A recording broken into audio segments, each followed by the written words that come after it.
भाई भाई राजन को हैप्पी बर्थडे विश कर देते हैं। एड्रेस भाई बहुत बहुत मुबारक हो आपको। Thank you.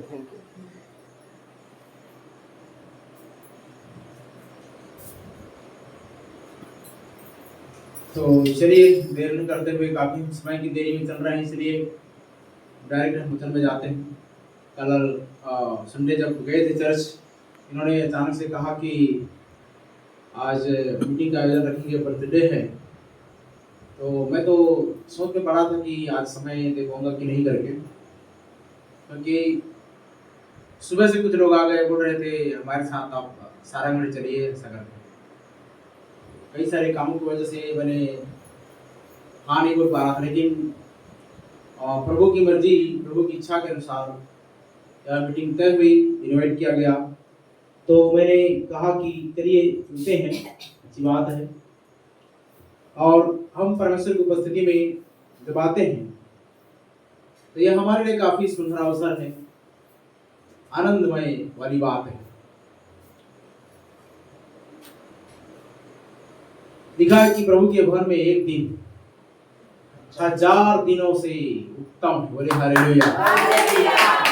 आप संसार में चाहे 1000 दिन, 1000 दिन मतलब 3 साल वो घूमते फिरते रहे, ऐश आराम करते रहे, वो व्यर्थ है, जितना कि आप एक दिन परमेश्वर की उपस्थिति में आ जाते हो। बोले हालेलुया। तो आज हम इसी विषय में थोड़ा सा चर्चा करने जा रहे हैं, क्योंकि आज बर्थडे का प्रोग्राम है। वैसे तो कोई खास स्पेशल प्रोग्राम है नहीं, हमको सिर्फ परमेश्वर का वचन को सुनना है। बोले हालेलुया। और हमारे लिए यह बहुत ही सौभाग्य वाली बात है कि हम परमेश्वर के वचन को सुनने के लिए आज तैयार हैं। आमीन। आमीन। तैयार है सभी?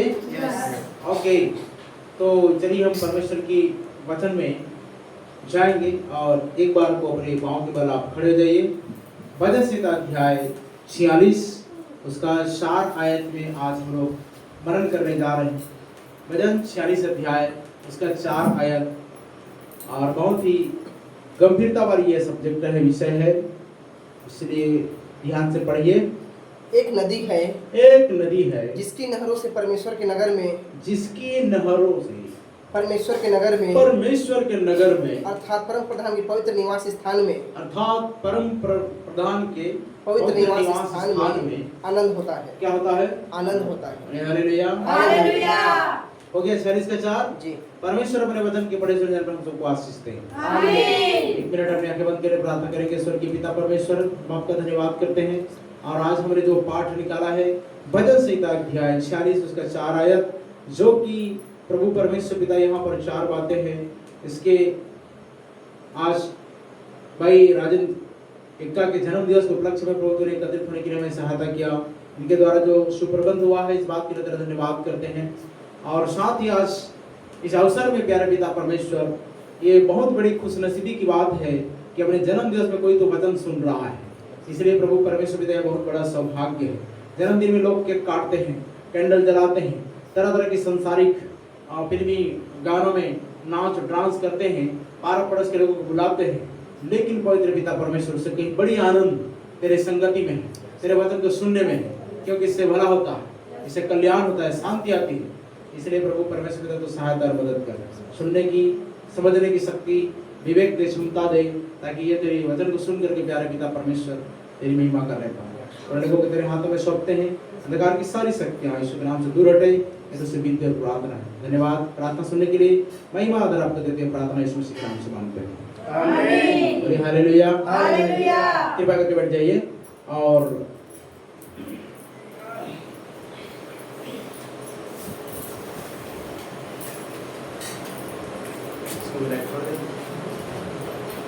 तो चलिए हम लोग परमेश्वर के वचन को सुनने जा रहे हैं, और कुछ ही देर हम लोग चर्चा करेंगे।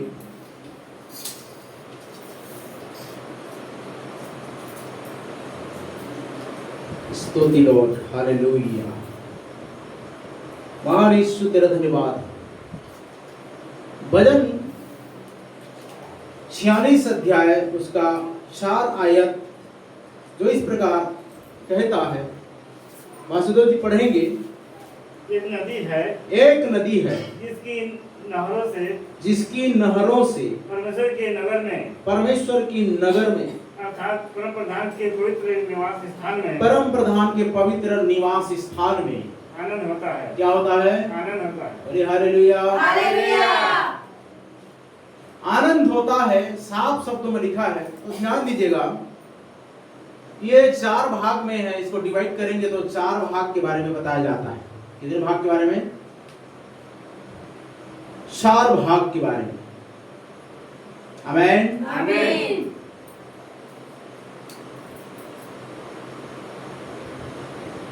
4 भाग। पहला, शुरुआत में क्या लिखा है? पढ़िए। एक नदी है जिसकी नहरों से परमेश्वर के नगर में अर्थात परम प्रधान के पवित्र। एक मिनट, शुरू एकदम शुरू को क्या लिखा है? अर्थात परम प्रधान। हाँ, शुरू वचन को पढ़िए। एक नदी है। कितना नदी है? एक नदी। हालेलुया। वचन कहता है एक नदी है। कितना नदी? एक नदी। तो आइए हम थोड़ा सा विस्तार पूर्वक देखें कि एक नदी है, वो कौन सी नदी है, क्या नदी है? परमेश्वर जीवन का एक स्रोत है। क्या है? जीवन का एक स्रोत। इसीलिए बोला जा रहा है कि एक नदी है, मतलब परमेश्वर जीवन का एक स्रोत है। यह नदी परमेश्वर की उपस्थिति को, पवित्र आत्मा को और जीवनदायी अनुग्रह का प्रतीक है। क्या है? जीवनदायी अनुग्रह का प्रतीक। मतलब ये जो नदी दर्शा रही है यहाँ पर, ये नदी पवित्र आत्मा को दर्शाता है, परमेश्वर की उपस्थिति को दर्शाता है और ये जीवनदायी अनुग्रह का प्रतीक है। और ध्यान से सुनिए, जहां परमेश्वर है वहां जीवन है। बोलिए हालेलुया। जहां परमेश्वर की उपस्थिति है वहां पर ताजगी है, जहां परमेश्वर की उपस्थिति है वहां पर आशा है। बोलिए हालेलुया। नहीं तो आप जाकर पढ़ के देखिए, यूहन्ना 7 अध्याय उसका 37 से 39 आयत को थोड़ा सा जाकर पढ़िए, आपको सारी बातें डिटेल में समझ में आएगी। यूहन्ना रचित सुसमाचार अध्याय 7 38 से 39 पढ़िए। यूहन्ना अध्याय 7 38 से 39। जो उस पर विश्वास करेगा, देखो क्या लिखा है, जो उस पर विश्वास करेगा, जैसा पवित्र शास्त्र में आया है, जैसा पवित्र शास्त्र में आया है, उसके हृदय में से जीवन के जल की नदियां बह निकलेगी। आमीन। आमीन। मतलब परमेश्वर ही आपके हृदय में वास करेगा तो जीवन की जल की नदी बहेगी। आमीन। आमीन। क्या बहेगी? तो यहाँ भजन संहिता में 46 अध्याय 4 पद में लिखा है, एक नदी है जो परम प्रधान परमेश्वर के नगर से होते हुए क्या कर रही है? बहती है। तो यहां पर लिखा हुआ है कि परमेश्वर खुद एक नदी है और यहां वचन कहता है कि जो मुझ पर विश्वास करता है उसके हृदय में, जैसा पवित्र शास्त्र में आया है, उसके हृदय में से जीवन की जल की नदियां क्या होंगी? बह निकलेंगी। ये लिखा है ना? क्या बहेगी? उसके हृदय में जीवन की जल की नदी। आमीन। आमीन। ये उसी नदी के बारे में बात कर रहा है, ये जीवन जल की नदी है। 39 तक पढ़िए।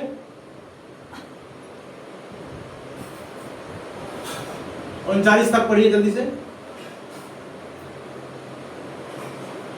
उसने यह वचन पवित्र आत्मा के विषय में कहा। उसने यह वचन पवित्र आत्मा के विषय में कहा। कौन सा वचन? कि जो मुझ पर विश्वास करेगा, जैसा पवित्र शास्त्र में आया है, उसके हृदय में से जीवन की जल की नदी बहना स्टार्ट हो जाएगा। बोले हालेलुया। उसके हृदय में से जीवन की जल की नदी बहेगी। आमीन। आमीन। तो यहाँ पर लिखा हुआ है, आगे पढ़िए। उसने यह वचन पवित्र आत्मा के विषय में कहा, जिसे उस पर विश्वास करने वाले पाने पर थे। मतलब विश्वास के द्वारा पवित्र आत्मा पाते हैं।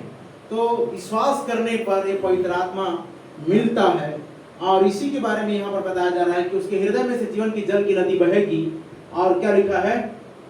क्योंकि आत्मा अब तक न उतरा था, हाँ, क्योंकि यीशु अब तक अपनी महिमा को न पहुंचा था, क्योंकि यीशु अपनी महिमा को न पहुंचा था। नहीं पहुंचा था। बोलिए हालेलुया। हालेलुया। इसीलिए वो पवित्र आत्मा के विषय में क्या कहा?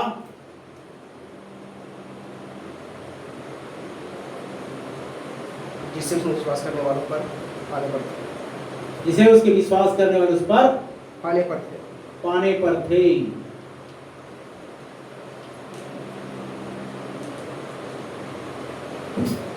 याद है तो आगे चलिए। तो ये यहाँ पर वचन कहता है, यह केवल 47 अध्याय 9 पद पढ़िए। यह केवल 47 का 9।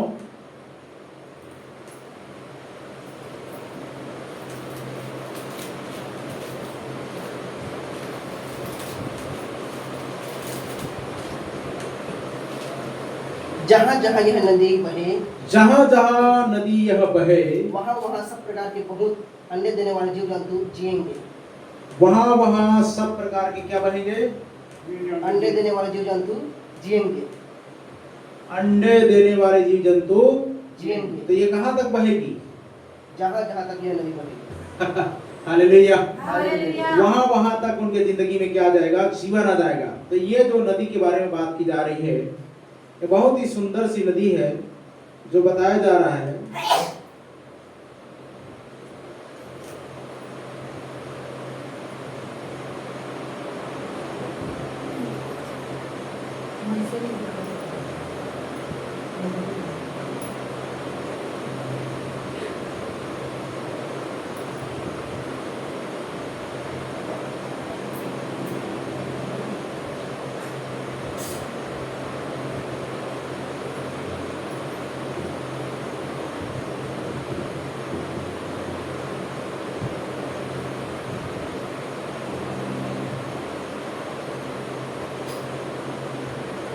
एक ही नदी के बारे में जिक्र किया गया है यहाँ पर। तो हम एक पढ़ रहे हैं, हमारा जीवन जो है, यही हमारा जीवन परमेश्वर से जुड़ा हुआ रहे। यदि हमारा जीवन परमेश्वर से जुड़ा रहे, परमेश्वर के हम लोग संगति में रहेंगे, तो हम आत्मिक रीति से सूखेंगे नहीं। और वचन क्या बोल रहा है? फिर से पढ़िए उसको। जहां जहां पर यह नदी बहेगी, जहाँ जहाँ यह नदी बहे, जहां जहां यह नदी बहे, वहाँ वहाँ सब मतलब प्रकार कौन सी के नदी? कौन सी नदी? परमेश्वर खुद एक जीवन का स्रोत है। और वचन क्या कहता है कि वो तुम्हारे भीतर एक सोतापन तुम देगा। मैं ऐसा तुमको जल दूंगा, वह जल जो है तुम्हारे भीतर एक ऐसा श्रोतापन को मनने लगेगा। और लिखा है कि हृदय में से जीवन की जल की नदी क्या होगी? बहेगी। बहेगी, मतलब पवित्र आत्मा इस कदर बहेगा तुम्हारी जिंदगी से। तो यहाँ पर लिखा हुआ है 47 अध्याय 9 पद में पढ़िए, जहां जहां यह नदी बहेगी, वहाँ वहाँ सब प्रकार के हाँ, बहुत अंडे देने वाले जीव जंतु, बहुत अंडे देने वाले जीव जंतु जिएंगे। मतलब यदि हमारा जिंदगी, हमारा जीवन परमेश्वर से जुड़ा हुआ है, हम परमेश्वर की उपस्थिति में हैं, तो हम आत्मिक रीति से सूखेंगे नहीं। और कौन सूखता है जान रहे हैं? जो उपस्थिति में नहीं आता वही सूखता है। जो उपस्थिति में आता है वो जल से भरा रहता है। जो उपस्थिति में आज नहीं है उसका जीवन सूखा हुआ है। और लिखा है कि दुष्ट आत्मा सूखी जगहों में क्या करती फिरती है? जगह विश्राम ढूंढती फिरती है। तो जिनका जिंदगी परमेश्वर में नहीं है, प्रार्थना में नहीं है, परमेश्वर की उपस्थिति में नहीं है, आज वो अशुद्ध आत्मा का अड्डा बना हुआ है। आज वो व्यक्ति दुष्ट आत्मा का डेरा बना हुआ है। जिनके लाइफ में परमेश्वर नहीं है, परमेश्वर की उपस्थिति नहीं है, आराधना प्रार्थना नहीं है, उसके जिंदगी में अकाल भूचाल और वो कंगाल पड़ा हुआ है। और इधर वचन कहता है कि वो सूखा हुआ है। क्या हुआ है? सूखा हुआ। आप पढ़ के देखिए भजन संहिता 1 अध्याय 3 पद में क्या लिखा है? भजन 1 का 3। क्यों परमेश्वर का वचन ऐसा कहता है? वह उस वृक्ष के समान है। देखो उसके ऊपर आज को पढ़िए, परंतु उसको एक से पढ़िए। क्या ही धन्य है वह पुरुष, ध्यान से सुनना, क्या ही धन्य वह पुरुष जो दुष्टों की युक्ति पर नहीं जो चलता, दुष्टों की युक्ति पर नहीं चलता, और न पापियों के मार्ग में और न पापियों के मार्ग में खड़ा होता, और न ठट्ठा करने वालों की मंडली में बैठता और है। न ठट्ठा करने वाले को मंडली में बैठता है, परंतु वह तो हाँ, यहोवा की व्यवस्था से प्रसन्न रहता है। आमीन। आमीन। ये विचार है, ये सोच है, और ये कार्य है। परंतु वह व्यक्ति परमेश्वर की व्यवस्था से, परमेश्वर ने क्या व्यवस्था किया है, आराधना करो, प्रार्थना करो, चर्च जाओ, गीत गाओ, भजन करो, ये सब ना, ये सब ना करके लोग आज उल्टा पुल्टा करते रहते हैं, फिर बोलते हैं हम लोग मसीह हैं। किस बात के मसीह हो तुम? जब 10 मिनट की प्रार्थना तुमसे नहीं हो पा रही है तो फिर किस बात के मसीह है? आगे लिखा हुआ है कि परंतु वह तो यहोवा की व्यवस्था से प्रसन्न रहता और उसकी व्यवस्था पर रात दिन ध्यान करता और परमेश्वर के नियम पर वो रात दिन ध्यान दिए रहता है। वह उस वृक्ष के समान है। तो जो व्यक्ति ध्यान दिए रहता है वह उस वृक्ष के समान, उस पेड़ के समान है जो बहती नदियों के किनारे लगाया गया है। अरे हालेलुया। हालेलुया। तो एक नदी में घुट रहा है, एक नदी है और इधर पर लिखा हुआ है कि उसके हृदय में से जीवन की नदी बहेगी और उसी नदी से लोगों का जिंदगी अच्छा होगा और सूखेंगे नहीं। तो इधर भी लिखा हुआ है कि वह उस वृक्ष के समान है जो बहती नालियों के किनारे, और इसको ये बाइबल में लिखा गया बहती नालियों के किनारे। अगर आप इसमें इंग्लिश बाइबल पढ़ोगे तो लिखा है बड़ा सागर, समुद्र, स्रोतों के साइड में वो पेड़ लगा हुआ है, स्रोत के साइड में जो बड़ा स्रोत है उसके बाजू में, उसके किनारे में लगा हुआ है। तो लिखा है कि वो वृक्ष उस वृक्ष के समान है जो अपनी ऋतु में वो सूखता है कि फलता है, जो बहती नदियों के किनारे लगाया गया है। हाँ, और अपनी ऋतु में फलता है। अपने समय में क्या करता है वो फलता है। बोले हालेलुया। हालेलुया। और निष्फल पेड़ नहीं होना चाहिए और जिसके पत्ते कभी मुरझाते नहीं। और जिसके पत्ते कभी मुरझाते नहीं। मतलब ध्यान दीजिएगा, वो आत्मिक रीति से फलवंत है, आत्मिक रीति से जयवंत है, आत्मिक रीति से हरा भरा है, सूखा नहीं है। सूखा का मतलब साफ समझ में आ जाना चाहिए कि वहां पर दुष्ट आत्मा है। जिसका जिंदगी सूखा हुआ है मतलब पवित्र आत्मा से नहीं भरा हुआ है। पवित्र आत्मा से भरना मतलब गीला होना, और नदी का मतलब पवित्र आत्मा है। तो पवित्र आत्मा से अगर हम भर गए तो हमारे हृदय से जीवन की जल की नदी बहेगी। बोलिए हालेलुया। और जिसके हृदय से जीवन की जल की नदी नहीं बह रही है मतलब वो सूखा है, वो अकाल है, उसके अंदर में दुष्ट भूत आत्माएं काम कर रही हैं बहकाने भरमाने के लिए उसको तरह तरह की, क्योंकि देखो वो प्यास के मारे तड़प रहा है, वो भूखा है, उसका जिंदगी सूखा हुआ है। जो परमेश्वर में नहीं रहेगा वो उसी रीति से सूख जाता है। थोड़ा सा आगे हम वचन को जाएंगे तो क्या लिखा है, इसीलिए जो कुछ वह पुरुष करे हाँ वो सफल होता है। Okay okay okay. यूहन्ना 15 अध्याय 2 पद को पढ़िए। यूहन्ना 15:2, वहां पर आपको स्पष्ट और समझ में आ जाएगा। वचन को पढ़ेंगे तो समझ में आएगा। जो डाली मुझ में है, देखो यीशु मसीह क्या बोल रहा है, जो डाली मुझ में है और नहीं फलती, और नहीं फलती उसे वह काट डालता है। तो प्रभु क्या करता है, काट डालता है। कोई क्यों ना हो यीशु मसीह में जो डाली हूं करके बोल रहा है, अपने आप को यीशु मसीह का बोल रहा है और नहीं फल रहा है, वो किसी का काम के उपयोग में नहीं आ रहा है, न सुसमाचार का प्रचार में काम आ रहा है, न आराधना प्रार्थना का काम आ रहा है, न आत्माओं को जीतने का काम आ रहा है, तो ऐसा व्यक्ति को बोला जा रहा है कि वो जो डाली मुझ में है और नहीं फलती उसे काट डालता है, उसे यीशु मसीह काट डालता है। और जो फलती है, और आपको क्या लगता है, पता है चाहे हम पाप करें, चाहे गुनाह करें, चाहे अपराध करें, हम चर्च जाएंगे तो पास्टर हमारे दुआ करेगा सिर में हाथ रख करके और सब ठीक हो जाएंगे। मैं तो सिर्फ एक चरवाहा हूँ, मैं तो सिर्फ एक रखवाला हूँ मान के चलिए, लेकिन जहां पर वचन क्या कह रहा है, वो यीशु मसीह महान चरवाहा है, वो अपनी भेड़ों का देखभाल करता है। और इधर लिखा है जो डाली मुझ में है और नहीं फलती उसे वो काट डालता है। काट डालता है, मतलब अलग कर देता है। और आपको उस दिन लगेगा नहीं पास्टर हमको चर्च से निकाल रहा है, तो निकाल रहा है तो तुम्हारा करतूत कैसा है इसको तुम लोग नहीं देख रहे हो, तुम्हारी चलन कैसी है इसको तुम लोग नहीं देख रहे हो, तब तो निकाल रहा है। अब निकालने वाला मैं कौन होता हूं चर्च से, वो तो यीशु मसीह और उसका वचन क्या कर रहा है, फाइनल कर रहा है।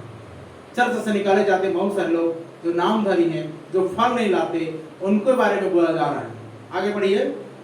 और जो फलती है, हाँ, उसे वो छांटता है। और जो फलती है उसे वो क्या करता है, छांटता है, तराशता है, छांटता है, ताकि और क्या करे वो, और फले, और बढ़े और फले। आमीन। आमीन। आप लोग बोल रहे थे जब मैं आया थे गुलाब पौधे के बारे में, आप लोग मुझे बता रहे थे कि जब बड़ा हो जाता है काट देते हैं ताकि फिर बढ़े, कलम कर देते हैं ताकि फिर बड़ा बड़ा गुच्छा वाला फूल फूलता है। बोल रहे थे ना, क्यों करते हैं ऐसा, क्यों छांटते हैं उसको हर साल, ताकि और बढ़े और लंबे समय तक बढ़े। बोलिए हालेलुया। हालेलुया। तो उसी रीति से परमेश्वर क्या करता है, छांटता है जो डाली उसमें है और फलती है उसको वो छांटता है। देखना एक किसान क्या करता है, उसके खेत में जब जाओगे तो डाली इधर उधर हिलती डुलती रहती है, उसको क्या करता है, छांटता है ताकि वो पेड़ जो है ना सीधा हो और नीचे ना झुके, ऊपर बढ़े और फले। आमीन। 4 से 7 पढ़िए उसी का, 4 से लेकर 7 आयत तक। तुम मुझ में बने रहो, देखो लिखा है तुम मुझ में बने रहो और मैं तुम में, और मैं तुम में। जैसे डाली यदि दाखलता में बनी न रहे, जैसी डाली यदि दाखलता में लगी ना रहे तो अपने आप से नहीं फल सकती। बिल्कुल वैसे बहुत से लोग क्या बोल रहे हैं, हम अपने आप से फलने के लिए सक्षम है। नो, कभी नहीं फल सकते, अपने आप से नहीं फल सकते। किधर से फलोगे? जब तक स्रोते का पानी ना आपकी जिंदगी में नहीं जाएगा तो स्रोत कहाँ है? परमेश्वर आपके हृदय में स्रोत रखा, लेकिन वो उसी को क्या बना दिया आप लोगों ने? सूखा बना दिया। प्रार्थना नहीं है, परमेश्वर की उपस्थिति में नहीं है, तो सूखा हुआ है ना वो। तो सूखेगा तो कहां से जीवन की जल की नदी बहेगी? कहां से आनंद आएगा? तो जो डाली मुझ में है और नहीं फलती उसे काटता है, छाड़ता है। यदि तुम मुझ में बने रहे और मेरा वचन तुम्हें बना रहे, नीचे पढ़िए, वैसे तुम यदि मुझ में बने न रहो, वैसे ही यदि तुम मुझ में बने ना रहो तो नहीं फल सकते। तो नहीं फल सकते। कोई भी डाली अपने आप से फल नहीं ला सकती, उसको पेड़ से जुड़ा हुआ रहना पड़ेगा, तब जाकर के वो फलवान हो सकता है। तो आज बहुत सारे लोग क्या बोलते हैं पता है, चर्च से सालों महीनों दूर रहकर बोलते हैं कि हम फलवंत हैं।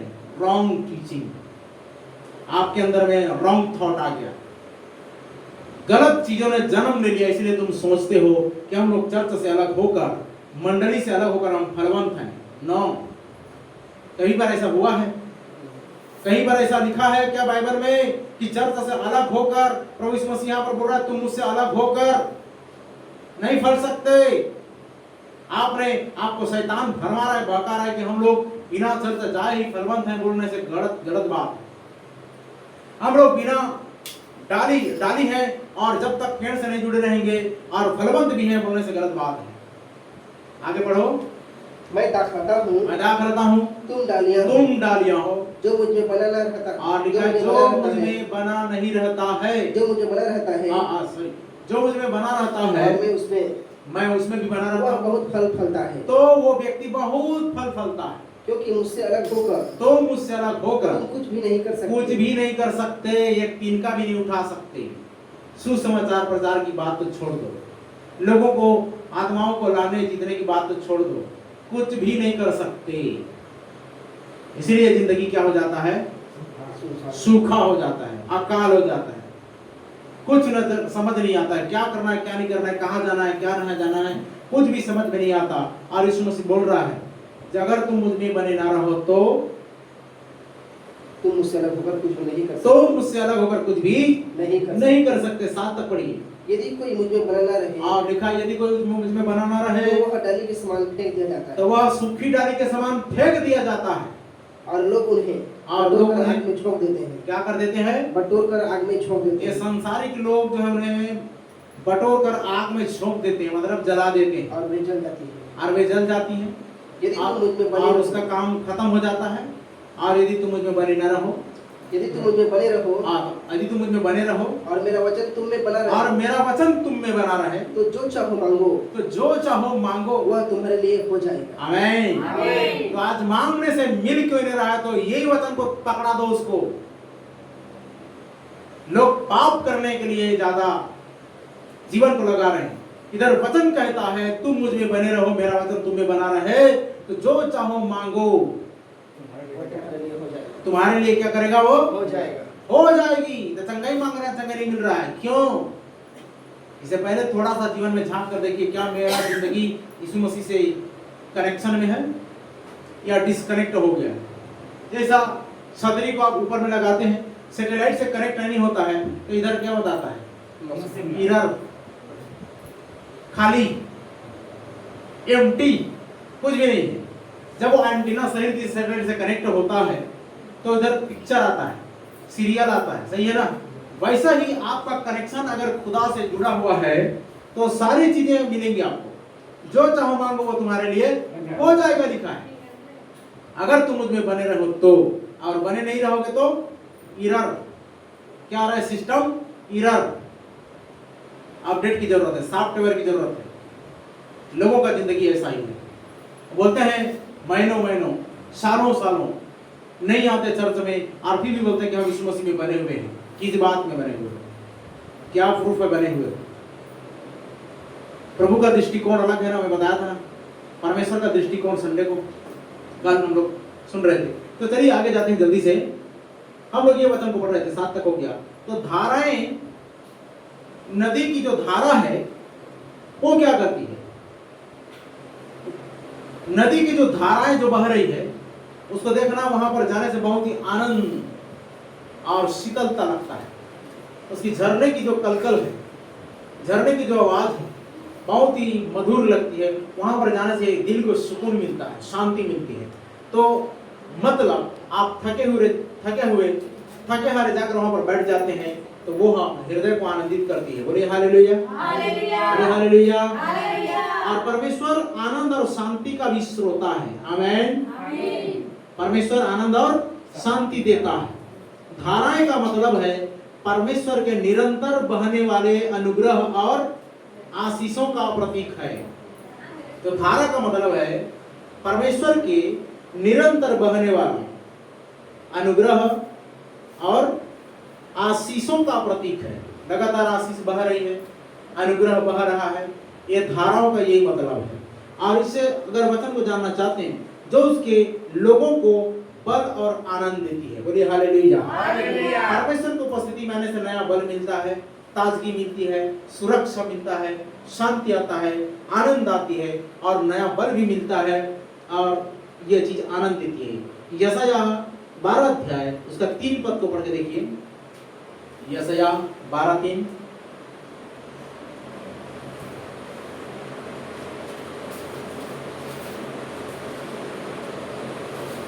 तुम अनंत पूर्वक उद्धार के स्रोतों के जल भरोगे। बोलिए हालेलुया।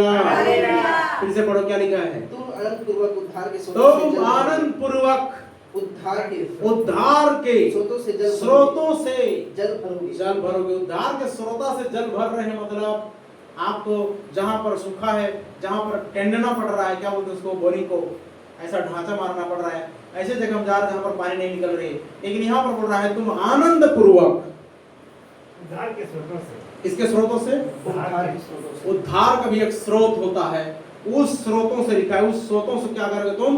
जल भरोगे। मतलब जल की कमी नहीं है, पवित्र आत्मा की घटी नहीं है, पवित्र आत्मा की कमी नहीं है। तभी तो बोल रहा है तुम आनंद पूर्वक उद्धार के स्रोतों से क्या भरोगे? जल भरोगे। तो परमेश्वर की उपस्थिति जो है हमको आनंद देती है। आमीन। क्या देती है? आनंद देती है। 12:3 हो गया। रोमियो 15 अध्याय उसका 13 पद पढ़िए।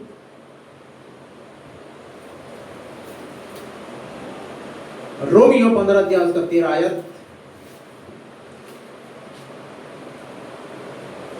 परमेश्वर जो आशा का दाता है, परमेश्वर जो आशा का दाता है, तुम्हें विश्वास करने में सब प्रकार के आनंद और शांति से परिपूर्ण करे। सब प्रकार के आनंद और शांति से क्या करेगा?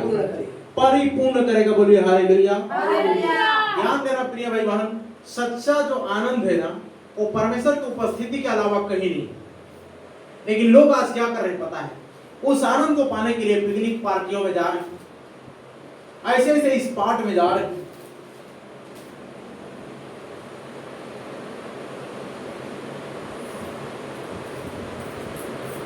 तो संसार की परिस्थितियों में नहीं, सच्चा आनंद ये सब प्रकार की परिस्थितियों में नहीं है, सिचुएशंस में नहीं है, बल्कि परमेश्वर की उपस्थिति से मिलता है। बोलिए हालेलुया। परमेश्वर की उपस्थिति में जो आनंद है वो दुनिया के किसी भी जगह में नहीं। आप देखेगा तो क्या देखोगे? ऊपर उठा कर देखोगे तो आकाश, एंड नीचे देखोगे तो धरती, उसके अलावा और कुछ दिखाई दे रहा है? तो दिखाई दे रहा है क्या? और देखोगे तो पहाड़, और देखोगे तो जल के झरने, पर्वत, जंगल, जहाज, ये सब तो देख रहे हो। इसके अलावा लेकिन सच्चा आनंद जो है वो परमेश्वर की प्रेजेंस में है, परमेश्वर की उपस्थिति में। बोलिए हालेलुया। आप 1000 दिन घूम लीजिए, लेकिन परमेश्वर की उपस्थिति में जितना आनंद है वो कहीं पर भी नहीं है। लिखा है तेरे निकट आनंद की भरपूरी है। बोलिए हालेलुया। परमेश्वर के निकट में क्या है? आनंद की भरपूरी है। तो परमेश्वर की उपस्थिति से चंगाई आता है, परमेश्वर की उपस्थिति से दुष्ट आत्मा भागता है, परमेश्वर की उपस्थिति से रोग बीमारी भागती है। बोले हालेलुया।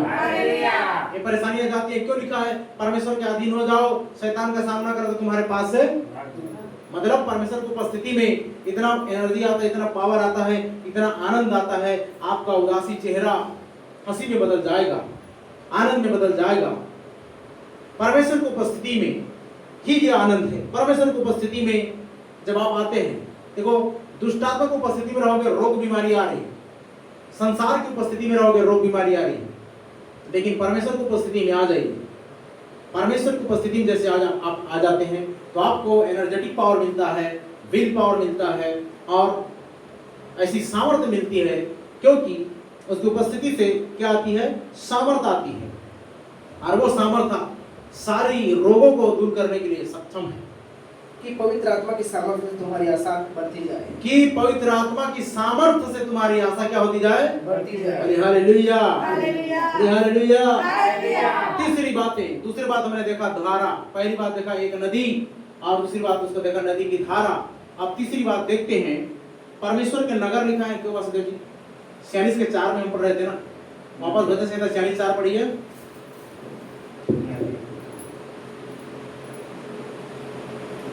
छियालीस का 4 पढ़िए।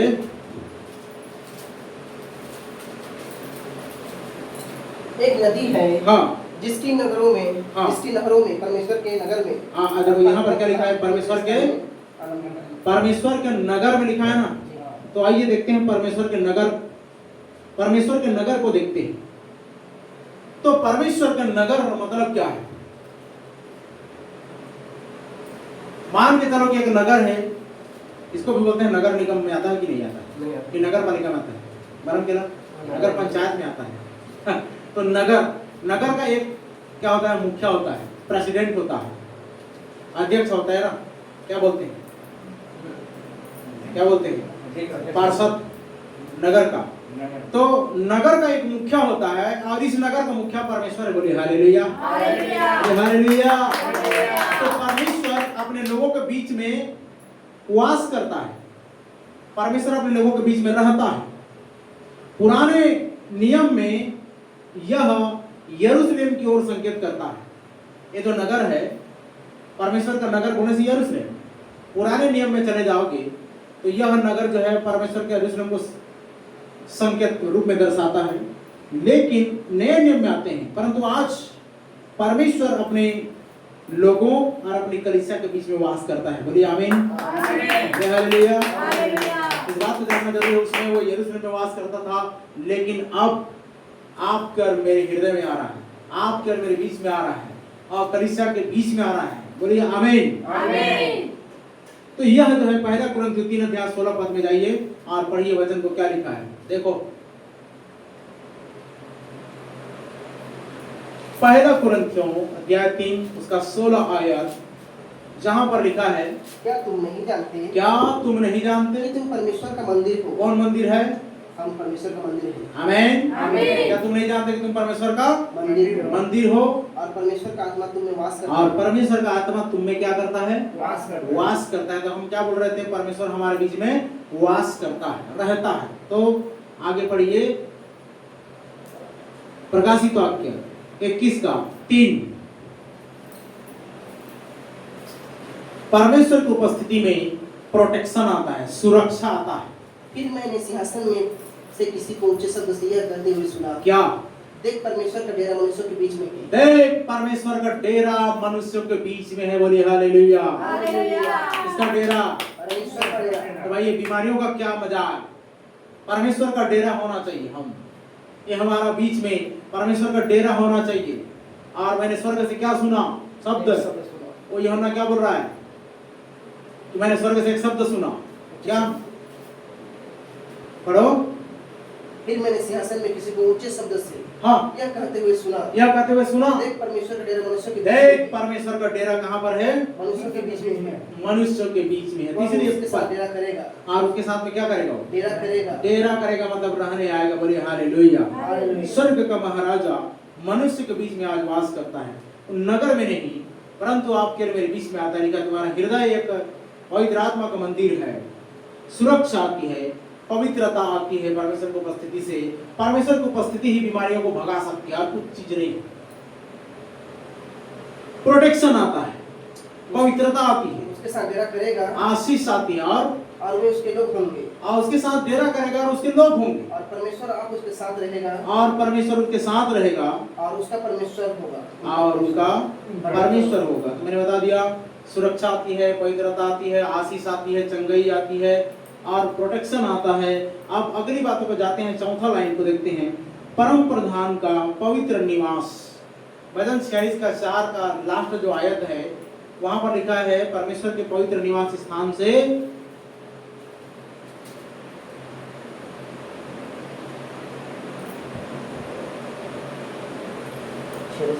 चार में दूसरा लाइन, अर्थात परम प्रधान पवित्र निवास स्थान में आनंद, परम प्रधान के पवित्र निवास स्थान में आनंद होता है, क्या होता है? आनंद होता है। तो किधर जाना चाहिए?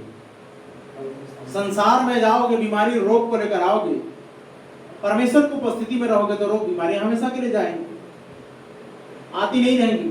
लेकिन आप क्या करते हो? सीमा लांघते हो। देखो, आज्ञा उल्लंघन में पाप, आज्ञा उल्लंघन में श्राप। आदम और हव्वा वाटिका में थे तो ठीक थे, नंगेपन की लज्जा नहीं थी उनको, निर्वस्त्र रह करके नहीं पता था, क्योंकि परमेश्वर ने ढांप रखा था। जैसे ही वो सीमा को पार किए, जो सर्कल है, जो दायरा है, जो उसका परमेश्वर ने दायरा बना, सीमित जो दायरा बना के रखा है, उस दायरा को जैसे आप ऐसा करके जाते हो ना, लांघ करके, वर्जित सीमा को लांघना ही पाप होता है। और पाप जब करते हो तो शैतान तरह तरह की परेशानियों को देना शुरू कर देता है। आपको मालूम नहीं होता, दवाइयां ले रहे हो, गोलियां ले रहे हो, टॉनिक ले रहे हो, सिरप ले रहे हो, इससे फायदा नहीं हो रहा है, मतलब कहीं ना कहीं कुछ तो गड़बड़ है। परमेश्वर की उपस्थिति से सारी रोग बीमारी जाती है। बोले हालेलुया। हम आगे देखते हैं, परमेश्वर की उपस्थिति सबसे बड़ा आश्रय है। घर में बारिश होगी, धूप लगेगी, मतलब बाहर में, तो आप घर को आओगे शीतलता पाने के लिए, ठंडक पाने के लिए, और यहाँ पर जी को शांत करोगे। वैसा ही परमेश्वर की उपस्थिति जो है सबसे बड़ा आश्रय है। आश्रय लेने के लिए जो लोग आज वृद्धाश्रम जा रहे हैं, है ना, और तरह तरह के अनाथ आश्रम है, तरह तरह के आश्रम बने हुए, आश्रय पाने के लिए जा रहे हैं। वो कुछ लोग वो दूर स्थानों में चले जाते हैं आश्रय पाने के लिए, लेकिन आपके और मेरे लिए सबसे बड़ा आश्रय है, वो है परमेश्वर का उपस्थिति। दुनिया बदल सकती है, दुनिया के रीत रंग रिवाज सब बदल सकते हैं, लेकिन परमेश्वर का निवास अटल है। क्या है? परमेश्वर का निवास अटल है, इसलिए वहां पर आइए, वो बदलने वाला चीज नहीं है। दुनिया का सब रीति व्यवहार चाल चलन बदल जाएगा, दुनिया बदल जाएगी। आज देखो कई तरह की बातें हो रही है। अच्छे काम करने वालों के विरोध में बहुत सारे लोग हैं, लेकिन बुरे काम करने वाले लोगों के विरोध में कोई नहीं, कोई कुछ नहीं बोलते, कीचड़ नहीं उछालते, इल्जाम बदनाम नहीं करते। लेकिन जो अच्छा कर रहा हो ना, उसी के पीछे में इतना क्या करते हैं, तमाशा करते हैं।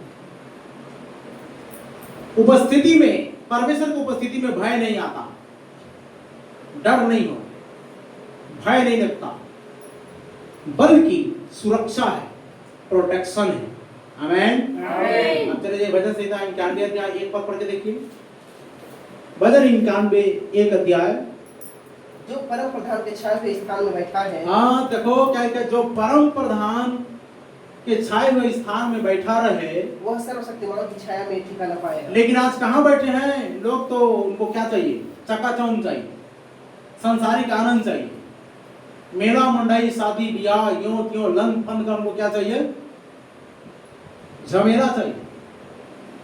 लेकिन परमेश्वर की उपस्थिति में, परम प्रधान के छाए स्थान में बैठा रहे तो क्या लिखा है?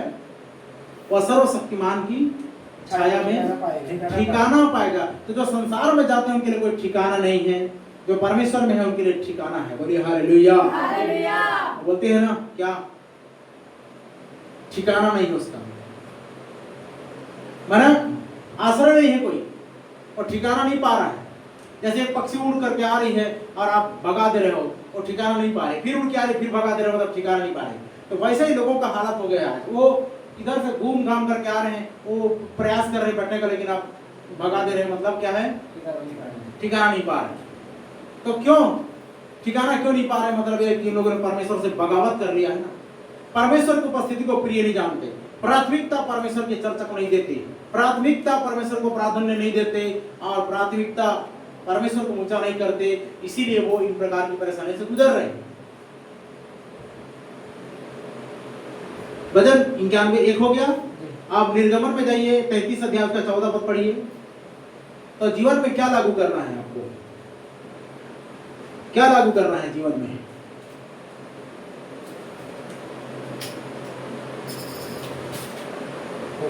निर्गमन 33 का 14। यहोवा ने कहा, क्या कहा? मैं आप तेरे साथ चलूंगा, मैं आप तेरे साथ चलूंगा और तुझे विश्राम दूंगा। और तुझे क्या दूंगा? विश्राम दूंगा। अरे कितना अच्छा गीत गाते हो, इसी वचन से संबंधित वो गीत है। मैं तेरे आगे आप चलूंगा और तुझको विश्राम दूंगा। बोलिए हालेलुया। हालेलुया। इसी वचन को लेकर गाना बनाया गया है। वचन से गाना निकलता है ना, लेकिन लोग आज क्या करते हैं?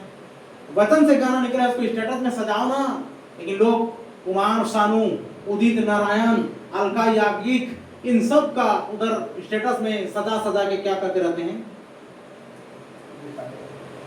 स्टेटस में सजा करके देखते रहते हैं। उनको अच्छा लगता है ये चीज। परमेश्वर के बेटे बेटे लोगों को शोभा नहीं देता। अरे सजाना है, इधर तो कितना अच्छा गीत है, आप सजा के देखिए। स्टेटस भी सजा रहे हो, ये सजाइए। परमेश्वर का वचन को वहां पर वचन का गीत नहीं है क्या? फोटो वीडियो जो भी सजाना सजाइए ना, वचन को प्राथमिकता दीजिए ना। परमेश्वर कैसे खुश नहीं होगा? आप परमेश्वर को दुखित कर रहे हो, संसार में एंजॉय कर रहे हो, तो आपको आनंदित रहने देगा? हम तो आज जितना वचन पढ़ रहे हैं पूरा आनंद से भरपूर है। परमेश्वर की उपस्थिति में एक नदी है, और क्या लिखा उसकी नदी धाराएं जो है, इसका मतलब आप समझ गए, नगर समझ गए, और चौथा समझ रहे हैं कि परमेश्वर का जो निवास स्थान है उसमें आनंद होता है। जो परम प्रधान के छाया स्थान में बैठा है सर्वशक्तिमान इस छाया में क्या पाएगा? ठिकाना पाएगा। इधर लिखा कि उसने कि आप ही कहा है, क्या कहा है? मैं तेरे आगे आप करूंगा और तुझको क्या दूंगा? विश्राम दूंगा। आज विश्राम क्यों नहीं पा रहे? हाय हाय हाय हाय क्यों कर रहे हैं? कारण ये है कि परमेश्वर को प्राधान्य नहीं दे रहे हो, प्राथमिकता नहीं दे रहे हो, उसको प्रथम स्थान में नहीं रख रहे हो। आप प्राथमिकता पहले परमेश्वर को दो। वो बोलता है तुम निकट आओ तब मैं तुम्हारे, तुम मेरी ओर फिरो तब मैं तुम्हारी ओर, ये जो बोलता है परमेश्वर। तो अब देखिए इसको क्या करना, क्या आवश्यकता है जीवन में, क्या लागू करना है? प्रतिदिन परमेश्वर की उपस्थिति में समय बिताना जरूरी है। प्रतिदिन परमेश्वर के उपस्थिति में समय बिताना जरूरी है। जितना नहाना जरूरी है, खाना जरूरी है 3 टाइम, इधर उधर काम करना जाना जरूरी है, उससे ज्यादा जरूरी है परमेश्वर की उपस्थिति में दिन के पहले घंटे को परमेश्वर को दीजिए। दिनचर्या को आरंभ करने से पहले परमेश्वर के पास में जाकर के बैठिए और बोलिए, प्रभु आज मेरे लिए तू सरल यात्रा दे। आज का दिन मेरे लिए भारीपन वाला, बोझापन वाला ना रहे, सरल रहे आज का दिन मेरे लिए तेरी उपस्थिति में। क्योंकि क्या लिखा है? सब काम उसी को स्मरण करके करना, तब वो तुम्हारे लिए क्या मार्ग निकालेगा? सीधा मार्ग निकालेगा।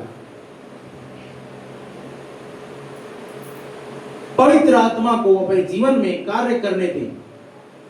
जिंदगी में लागू करने वाली बात है, पवित्र आत्मा को अपनी जिंदगी में कार्य करने दें। कठिन परिस्थिति में भी याद रखें कि परमेश्वर हमारे बीच में वास करता है। बोलिए हालेलुया। कौन वास करता है?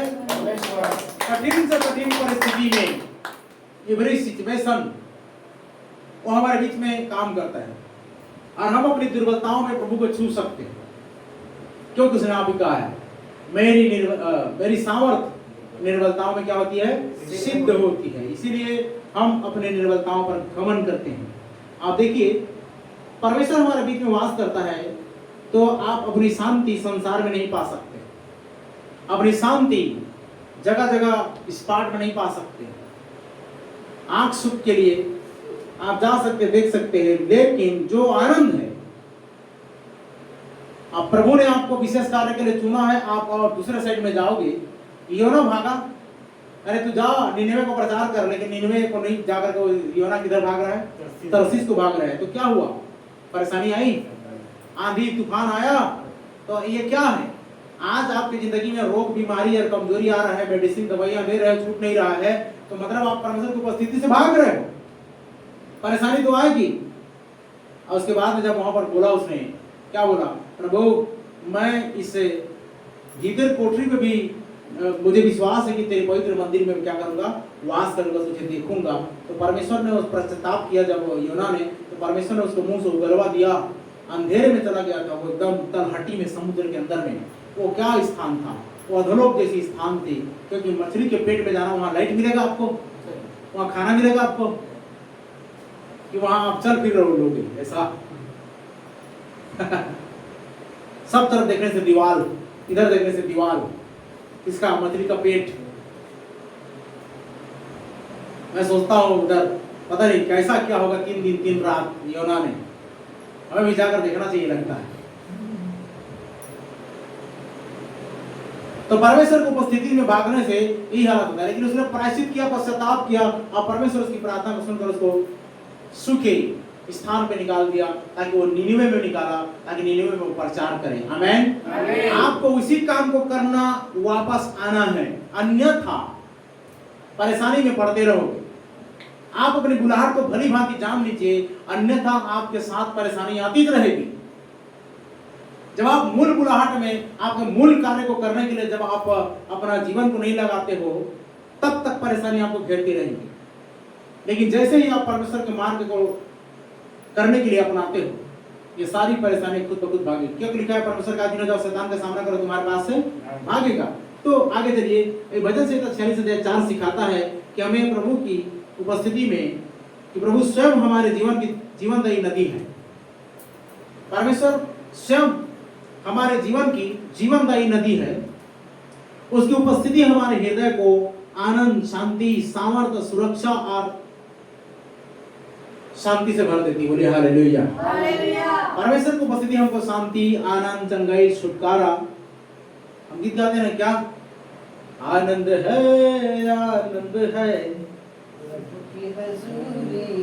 आमेन। आमेन। क्या है प्रभु की हजूरी में? आनंद है। चंगाई है, चंगाई है प्रभु की हजूरी। हालेलुया। हालेलुया। छुटकारा है, छुटकारा है प्रभु की हजूरी।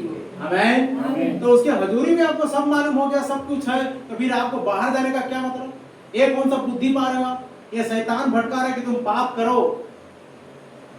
ये देखो, हर बार आपके साथ में अधर्म वाटिका आ जाती है, हर बार आपकी जिंदगी में वो चुनाव की घड़ी आ जाती है।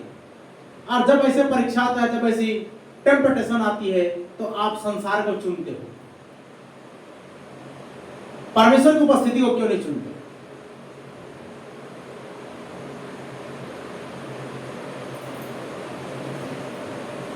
क्या आपको नहीं लगता हर सप्ताह आपके लिए एक चुनाव खड़ी हो जाती है? हव्वा ने जिस रीति से चुनाव की, भले बुरे के ज्ञान का वृक्ष और फल खा के मरी, वैसा ही आज संसार के लोग क्या करते हैं? बीमारियों में चले जाते हैं, परेशानियों में चले जाते हैं। लोग संसार को चुनते हैं ना, परमेश्वर को चुनते, तो परमेश्वर का सुरक्षा, आनंद, शांति, चंगाई, ये सब चीज आता, परेशानी नहीं आती। लेकिन वो चुनते हैं संसार को। और देखो, इसीलिए चाहे परिस्थितियां कैसी भी हो, जो व्यक्ति परमेश्वर के निकट रहता है वह आत्मिक रूप से दृढ़ और मजबूत बना रहता है। बोली हालेलुया। और चट्टान की तरह दृढ़ और मजबूत बना रहता है, परमेश्वर के प्रोटेक्शन में रहता है। और क्या बोला है, जैसा मुर्गी अपने बच्चों को अपने पंखों तले में छिपा कर रखना चाहती है, वैसा ही है इंसान, वैसा ही मेरे लोगों, मैं अपना पंख फैलाकर तुमको अपने पंखों के नीचे रखना चाहा, लेकिन तुमने नहीं चाहा। वो हमेशा एक बच्चे की नहीं हमको संभालना चाह रहा है, एक माँ की तरह हमारा पालन पोषण करना चाह रहा है। लेकिन हम क्या करते हैं? कई बार क्या होता है, इंसानों के व्यवहार से, लोगों के व्यवहार से तंग आ जाते और उधर भागते। वही तो परमेश्वर को तो पूछो कम से कम, परमेश्वर क्या कहता है उस विषय में तो जान लीजिए। आप कहिए जीवन में, मेरे जीवन में प्रभु तो कौन से स्थान पर है? पहला, दूसरा, तीसरा, चौथा, कौन से स्थान पर है?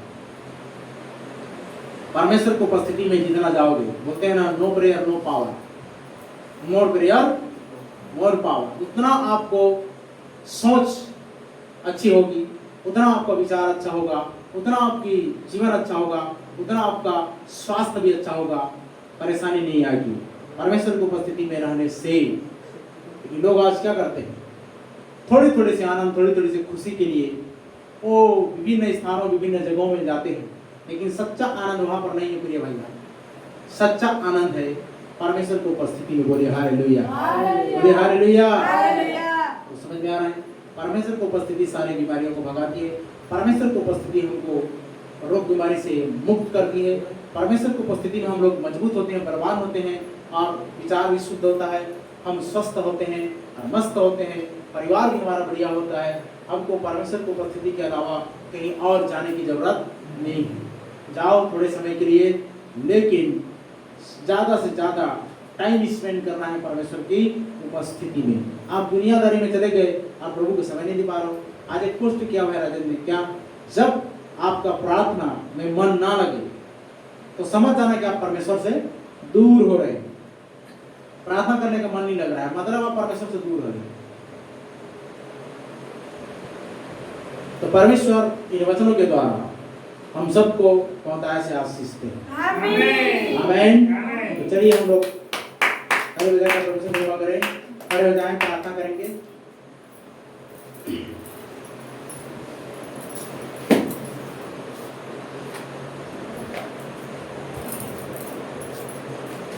आंखें बंद करें। प्रभु जी तेरा धन्यवाद करते हैं, तारीफ करते हैं। तेरी उपस्थिति सारे बीमारी को भगाती है। तेरे उपस्थिति में आनंद की भरपूरी है। तेरी उपस्थिति में आने से प्यारे पिता परमेश्वर लोग रोग से चंगे होते हैं। तेरी उपस्थिति में आने से प्रभु दुष्टात्मा ग्रसित लोग चंगे हो जाते हैं। प्रभु परमेश्वर पिता, आज एक तेरी बेटी फोन करके बोल रही थी, जब आप प्रार्थना कर रहे थे, जब आप लोगों के लिए दुआ कर रहे थे, जो कुछ लेडीज हैं जब वहां पर हिलना डुलना शुरू की तो मुझे डर लग रहा था, मुझे जाने में डर लग रहा था, हिचकिचा रही थी, मेरा शरीर भी कांप रहा था। तो ये तेरा भय है जो वहां पर उनके बीच में काम कर रहा था। जीवित खुदा, हम इस बात को प्रभु परमेश्वर पिता तेरे सामने रखते हैं। हमारी सेवकाई में तेरी प्राथमिकता प्रथम होने पाए, और बाकी प्यारे पिता परमेश्वर सेकंड स्थान तेरी चर्च का है, तेरे लोग बाग का है, और महान परमेश्वर पिता तेरे घराने में तेरी उपस्थिति में बहुत जबरदस्त आनंद है। यीशु धन्यवाद, हालेलुया हालेलुया, धन्यवाद यीशु। कब की तरह उड़ता ही जाऊंगा, तेरी महिमा कर कर के मैं बढ़ाऊंगा। कब की तरह उड़ता ही जाऊंगा, तेरी महिमा कर कर के मैं बढ़ाऊंगा। कब की तरह उड़ता ही जाऊंगा, महिमा कर कर के मैं बढ़ाऊंगा। आराधना तेरी,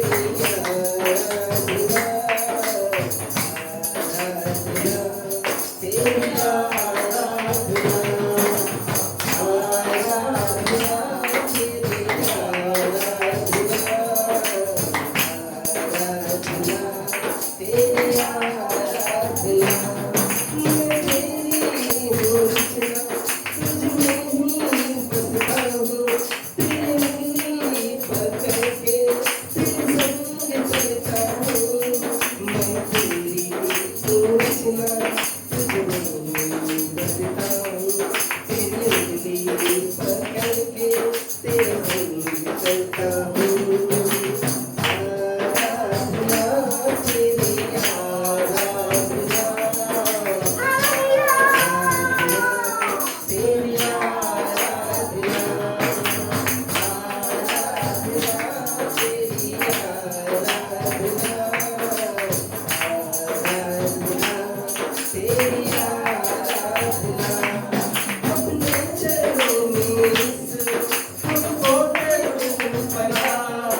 यीशु के नाम से पिता परमेश्वर प्रार्थना करते हैं। स्वर्गीय महान परमेश्वर पिता तेरे अद्भुत उपस्थिति को चाहते हैं। इस वक्त कार्य कर भाई को प्रभु पूरी दिशा जाग कर तेरी महिमा के लिए प्रभु से फ्री कर, बंधन सारे टूटे, दुष्ट शक्ति बाहर जाए, अंधकार की शक्ति बाहर जाए, छोड़ थोड़े से छोड़ छोड़ वैसे कर निकल आउट ऑफ चले जाओ बाहर, चले जाओ बाहर।